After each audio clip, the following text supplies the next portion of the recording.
کہ نبی کا جہاں انتقال ہوتا ہے وہیں نبی کو دفن کیا جاتا ہے، اور سرکار کا انتقال حجرہ عائشہ پہ ہوا،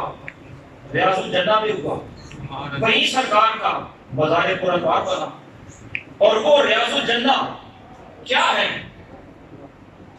ظاہر ہے وہ جنت کا باغ ہی تو ہے، وہ جنت کا باغ ہے۔ تو اللہ رب العالمین نے اپنے وجود، اپنے محبوب کے وجود ظاہری کو پیدا کرنے کے لیے عام روئے زمین کی مٹی کا استعمال نہیں فرمایا۔ وہ وجود مصطفیٰ کے قابل ہی نہ تھی، وجود مصطفیٰ کی تیاری کے لیے اہتمام یہ کیا کہ پہلے جنت کی بہترین مٹی کا انتخاب کر کے اسے روئے زمین پر رکھا، پھر اس مٹی سے حضور سید اعظم صلی اللہ علیہ وسلم کا جسم ظاہر ہوا، اور ظاہر وہ مٹی بھی نور کی ہے۔ یہاں یہ بات ذہن نشین کر لیں کہ روح تو ہر بندے کی نور ہوتی ہے، مادی جسم ہوتا ہے۔ سرکار کی روح کا تو کیا کہنا، سرکار کا تو جسم ظاہر بھی نور کی مٹی سے بنا ہوا ہے۔ نعرہ تکبیر، نعرہ رسالت، نعرہ حیدری، تاجدار ختم نبوت، تاجدار ختم نبوت، سرکار کے وجود ظاہری کو بھی نورانی مٹی سے، یعنی وہ بھی نور سے بنا ہوا ہے۔ اور پھر ایسا نہیں کیا کہ اس مٹی سے براہ راست حضور کے وجود کو تیار کر دیا، ایسا نہیں ہے، بلکہ پہلے وہ مٹی رکھی ہوئے زمین پر، پھر اللہ رب العالمین نے جبریل امین کو بھیجا کہ اس خطہ زمین سے جہاں سے میرے محبوب کا خمیر تیار ہونا، مٹی لے کر آؤ۔ حضرت جبریل امین وہ مٹی لے کر بارگاہ رب العزت میں حاضر ہوئے۔ اللہ رب العالمین نے اسے اپنے انوار و تجلیات میں رکھا، اپنی رحمت اور رضوان کی بارش نازل فرمائی، اس بارش سے خمیر تیار کیا گیا، اور پھر کئی صدیاں انوار و تجلیات اس پر مجتمع ہو کر پڑتے ہیں، کئی صدیاں انوار و تجلیات الہیہ اکٹھے ہو کر، یکجا ہو کر، مجتمع ہو کر اس پٹی پر پڑتے رہے۔ اس جملے کی آپ کو یقیناً سمجھ نہیں آئی ہوگی،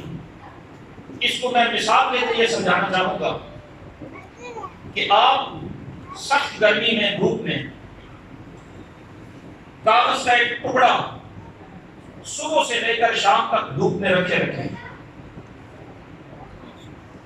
کاغذ کا ٹکڑا دھوپ میں رکھیں، سورج کی شعاعیں اس پر پڑیں گی، کاغذ کو کچھ بھی نہیں ہوگا۔ لیکن ایک وہ نظر والا شیشہ ہوتا ہے جس کو آتشی شیشہ بھی کہا جاتا ہے، اگر آپ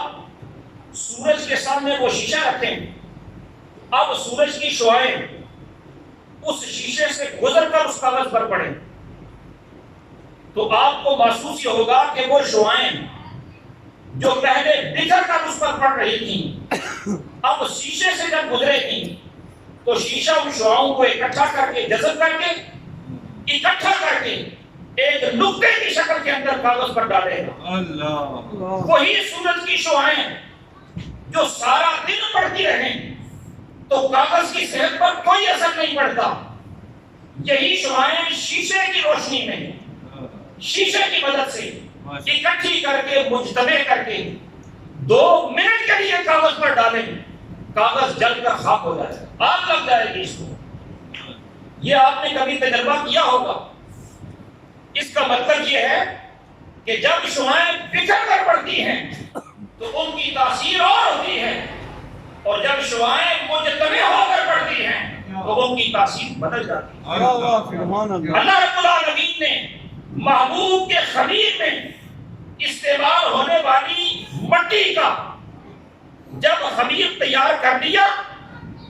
انوار و رحمت اور اپنے رضوان کی بارش نازل فرما دی،